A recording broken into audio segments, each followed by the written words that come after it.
Very rarely in history has something small and German been the answer to anything. But when it comes to answering the question, which watch gives you the absolute peak of bang for the buck, it very well may be. Welcome to the Nomos Tangente Reference 139. Want to save money on your next watch? The Watchfinder price promise means you'll get the best price. Search Watchfinder to discover more. If you're not subscribed, let us know in the comments what it would take to earn your subscription. We'll do our best to make it happen. Thank you. If Geneva is the home of Swiss watchmaking, then the tiny chocolate box town of Glashütte, nestled in the crevice of the Ore Mountains just outside of Dresden, is the home of German. Formerly a mining town, hence the typically German, unimaginative naming convention of those mountains, and surrounded by castles, Glashütte is as picturesque and serene as it gets, and is the watchmaker's ideal hunting ground. But it wasn't always that way. After the 90 Years' War, the Northern War, the 7 Years' War, a catastrophic fire, and another 7 more years of war that by that point they couldn't be bothered to name, the people of Glashütte were a bit fed up. And so, spearheaded by one Ferdinand Adolf Lange, the government announced an incentive scheme to encourage watchmakers from all around to descend on the town. The deed was done in 1845, and the town became prosperous once again. Without Lange taking the plunge, Glashütte would not currently be home to at least 10 watch brands today, and we would not have the famous German style that makes a Glashütte watch so distinctive. It's here we find Nomos. Inspired by the story of the great Erlangensöhne, Nomos set out in 1990 to bring a flavour of the region's reputation for style and quality at a more affordable price. And it all started with this, the Tangente. In 1937, a watch was designed that you might recognise. Tall, skinny numerals, a broad, white dial, pencil-thin hands, and a great big second subdial, all surrounded by a case thinner than a razor's edge. This watch very much sounds like the Tangente right here, but of course there's still a half-century to go before the Tangente was born. The original watch was made by the good people at Stoer, a German watchmaker founded in the early 20th century, inspired by the now shut-down Bauhaus School of Art and Design. Erlangensöhne also made a similar watch, also in 1937, but it was the Stoer that bears the closest resemblance to this Tangente. This is, of course, not by accident. Nomos, in developing a watch it felt was the ideal homage to not only German watchmaking, but German design as well, considered the Stoer to be the perfect alignment of these two things, and they were right. There hasn't been a better Germanic partnership since the marriage of bratwurst and sauerkraut. There are few other watches out there that can be so recognisable by doing so little. It is the utmost expression of design efficiency, losing nothing to fluff or fancy, maintaining unsullied practicality without being bland, as was the Bauhaus way. This approach has since become emblematic for Nomos, and most certainly ticks one half of the two-step approach to being a master German watchmaker. We've got design, but what about Germany's other crowning jewel? Quality. As with a good soup, the quickest way to ascertain the attitude taken to making this watch is to list the ingredients used in making it. There's stainless steel, sapphire front and back, heat-blued steel hands, and a silver-plated dial. The strap is shell cordovan, typically used in high-end shoemaking, another trade Germany is famous for. But good ingredients can still be spoiled when treated poorly. Thankfully, not so with the Nomos Tangente. With so few ingredients, getting it wrong would be plain to see. There's nothing to hide behind.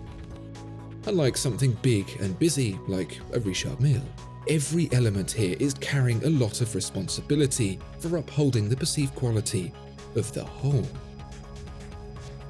And let me tell you, it's a lot trickier to bring a few components to a very high level than have a lot that are merely average. Talking soup again, a bad miso is very bad indeed. Throw bulging handfuls of mediocre ingredients into a slow cooker and you'll probably be all right. Nomos takes no chances. The hands aren't dyed blue, they're heated to exactly 290 degrees C, the mirror finish gleaming deep. The print doesn't smudge or smear, a flaw that would, on a dial as crisp as this, stand out from across the room. The silver dial itself is like a fine layer of undisturbed snow, and the case neater than an accountant's sock drawer. That's not even the best bit. The heart of a good German watch is a good German movement. Once Ferdinand Lange had established his watchmaking empire in Glashütte, the reputation was so impressive that even Swiss watchmakers advertised their product as being made to the Glashütte method. Nomos continues to uphold that reputation by making its watches, and indeed its own movements, right in the heart of Glashütte. That means at least 50% has to be made locally. Nomos boasts up to 95%.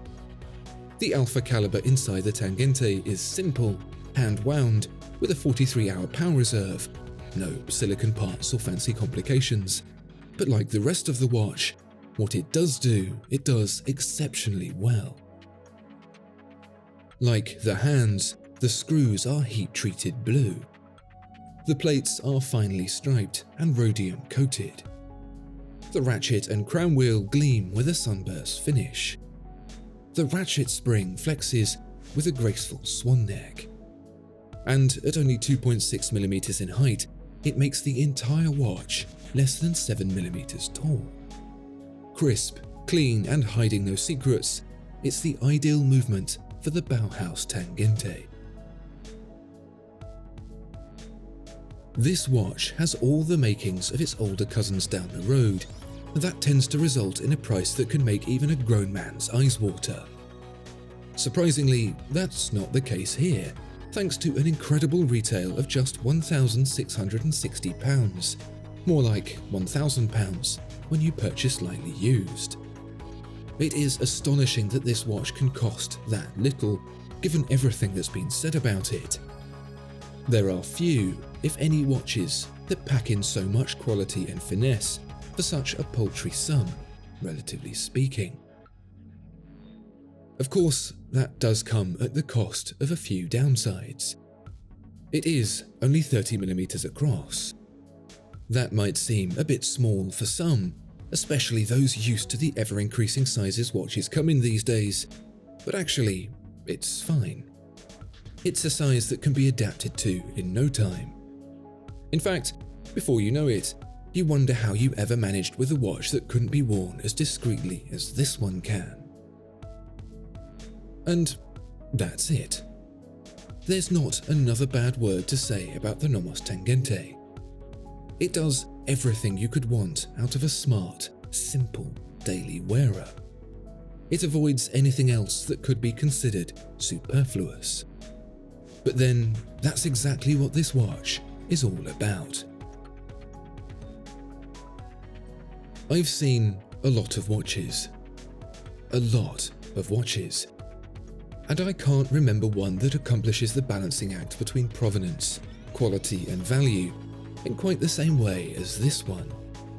Some Longines have come close. Some Grand Seikos even closer. But none quite as good as this. In fact, I open up the challenge to you.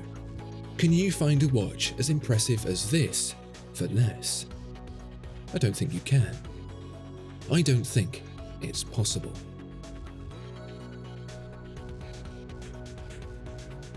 Discover more exceptional watches at Watchfinder. Thank you so much for watching this video. If you enjoyed it, please do consider giving it a like and subscribing to the channel. If there are any watches you'd like to see featured, please let us know in the comments below.